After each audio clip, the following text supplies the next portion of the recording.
So, nung linggo po yan. Dito na naman po yan sa Ruinas Beach, sa Puyo, City of Dapdap. So, nagsisimula na pong magpisto yung mga player. Ito po yung mga stopper sa bandang Dalampasigan nakapisto. Handler naman po nandun po sa may dagat. Halos lumubog na po sa taas ng tubig. High tide po kasi yan.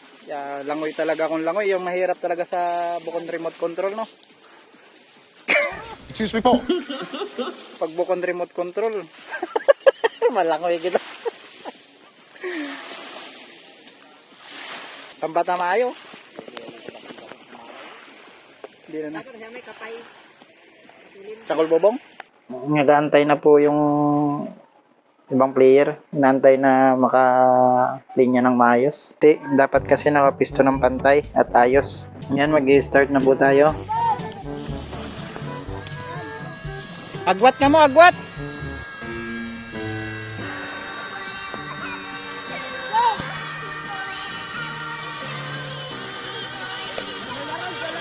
Ay!